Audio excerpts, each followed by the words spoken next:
welcome to the Deep Dive. Today we're venturing into a book that promises a really intense look at a very specific slice of the past. New York City Junky Days by Michael Klein.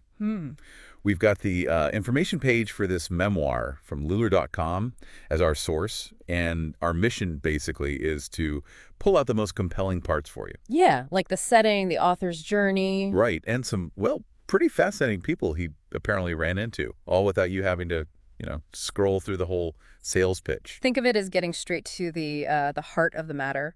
We're going to unpack this book description to give you a vivid sense of what this memoir is all about. Okay, let's unpack this then. The description hits you right away, calling it a wild ride into the rabbit hole of heroin addiction in old-school New York City. That's pretty direct. It is, no messing around. And it's described as a stream of consciousness memoir. Uh-huh. That suggests like a very direct, unfiltered way of telling the story, right? Almost like you're right there in the author's head. Yeah. Exactly. It promises a visceral and honest eyewitness account. And the setting. The gritty backdrop of the East Village in the 80s and 90s, that time and place had a real edge. For sure. That stream of consciousness style is probably key to understanding what this book might feel like. It often means, a flowing narrative, mirroring thoughts and feelings, maybe jumping around a bit, could really contribute to that raw, honest feeling they mentioned. Yeah, makes sense. And you're right, the 80s and 90s East Village, it wasn't just a location, it was kind of like a character itself, known for its art scene, the energy, but also, well, its struggles. Okay, and here's where it gets really interesting. The description drops some names, like names that really paint a picture of the world Keon was in. Random encounters with 3 of the 4 Ramones. Wow. That puts you right in the music scene, doesn't it? Then working for Michael Leahy. Michael Leahy.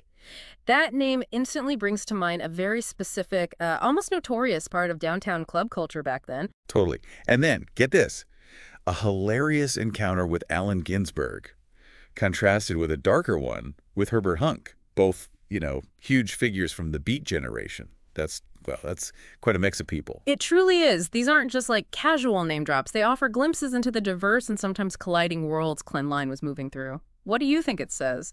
Him crossing paths with such different figures. Punk icons, literary legends, a controversial club promoter.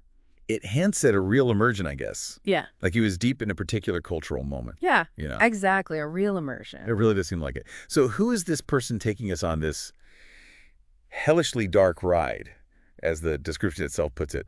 This Michael Klein? Right, the author. The product page gives us some context. It mentions he first discovered the magic of Tuva, wherever Tuva is, in 1999. This was after a tough period fighting personal demons, it says. Tuva. Interesting. Apparently, this fascination with this remote and culturally unique place was a major turning point. Gave him a whole new focus. Okay, so what's fascinating here is this immediate, stark contrast we're seeing. We're about to dive into a memoir about the depths of addiction. Right. But we also learn about this profound shift towards something completely different, this connection with Tuva. It really makes you wonder about the journey, going from one extreme to the other, what sparked such a radical change. Exactly. It even mentions his first book, My Adventures in Tuva. And significantly, that book apparently starts at the end of his addiction. Oh, He focuses on personal growth through his travels there. He went 3 times, it seems. So Junky Days is definitely looking back at a much earlier, much darker chapter. It's a crucial background, I think, for understanding where he's coming from, too. Totally. It sets the stage. And we also find out he's now an American expat living in Barcelona, Spain. Another big shift. Yeah, that geographical move also kind of suggests a desire for a fresh start, doesn't it? A new environment, far away from the intensity of 80s and 90s New York, reinforces the idea that New York City Junky Days is really a reflection on a specific, challenging period he's moved past. Definitely. Now let's try and get a better sense of what this memoir is actually like. The description emphasizes its poignant, raw, and honest. Strong words. Yeah, it talks about a man's descent into madness as he gets deeper into addiction, hitting new lows, but eventually finding redemption. It's presented as a look into a dark world few have ever encountered. That's some powerful language. It is. And those words, poignant, raw, honest, they really signal an intention to hold nothing back. The narrative arc described descent, hitting bottom, finding redemption. That's familiar in addiction stories, sure. Yeah. But it offers the potential message of hope, maybe, even amidst the darkness. And the idea of depicting a world few have ever encountered, that speaks to how isolating addiction can be, right? Hmm. The experience is often hidden from, mainstream view. Yeah, absolutely. And the setting keeps coming up. The gritty backdrop of the East Village in the 80s and 90s, Manhattan. You can almost feel the energy, the chaos, that undercurrent of struggle that defined that era for a lot of people there. Absolutely. The East Village then was a real crucible.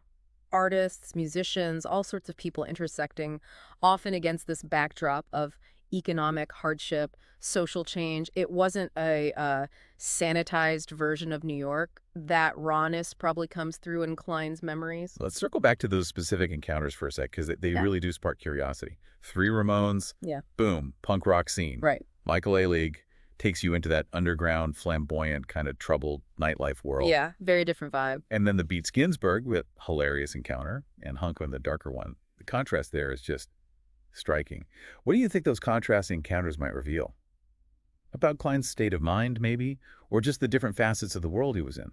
That's a really good point. The hilarious Ginsburg encounter could suggest, I don't know, moments of lightness or maybe just awe at meeting such an icon, even in the middle of personal chaos. Uh-huh. The darker Hunk encounter. Well, Hunk himself is known for his own struggles. The darker side of the Beats, it could hint at more troubling, maybe even cautionary interactions. It just underscores the, diverse and sometimes contradictory nature of his experiences. Really paints a picture. Yeah, it really does. Okay, shifting gears slightly. Some of the more concrete details about the book itself. Published October 16th, 2022. English. ISBN is 9781387555826. The basics. Listed under biographies and memoirs, which clearly fits the personal story we've been talking about, and Michael Klein holds the copyright. All rights reserved, standard copyright license. Yep, essential details for anyone looking for the book. The category just confirms it's a personal account, lived experience. We also get some physical specs, 187 pages long, paperback, perfect bound, printed in black and white. U.S. trade format that's like 6 by 9 inches, pretty standard. So it's a manageable size, not some massive tome. Exactly. Just gives you a clearer picture of the actual physical book. Right. And finally, let's look at the keywords they provided. Heroin addiction, East Village, New York City, drugs, the Ramones, city life, Manhattan, NYC, drug abuse, heroin addict, New York City life, old school Nykic, Quite a list. Johnny Thunders, Allen Ginsberg, Michael Ehrlich, Beat Generation. This list really hammers home all the key themes and figures, doesn't it? Yeah. Oh, and Johnny Thunders, another legendary figure from that music scene. Another hint at who might pop up. Absolutely. Those keywords work as a really effective summary, hitting the main things: addiction, the specific time and place, and the prominent individuals who cross Klein's path gives a potential reader a very clear idea of what to expect. So, okay, let's bring it all together. Our deep dive into this info page for New York City Junkie Days. It reveals a memoir by Michael Klein, promises a raw, poignant account of his heroin addiction, set in the gritty East Village 80s and 90s. Seems to offer a look into a difficult world, featuring encounters with this wild mix of people, punk rockers, club personalities, beat writers. And this intense period stands in really stark contrast to his later journey, his personal growth. That fascination with tuba we mentioned, which is in his other writing. And it's important to remember, I think, that this description sets up a powerful narrative. Struggle, yes, but also the possibility of overcoming it. Klein, now in Barcelona, looking back at this transformative time. This really makes you think, though, about that immense gap between the hellishly dark ride of addiction and the magic of tuba later on.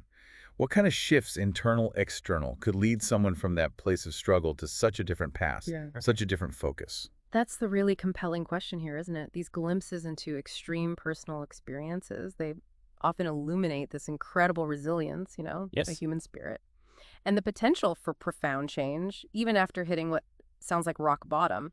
Ultimately, this deep dive into just the book's description, it gives us a vivid snapshot, a very specific time, specific place in New York history, seen through this intensely personal, unfiltered lens of addiction and survival.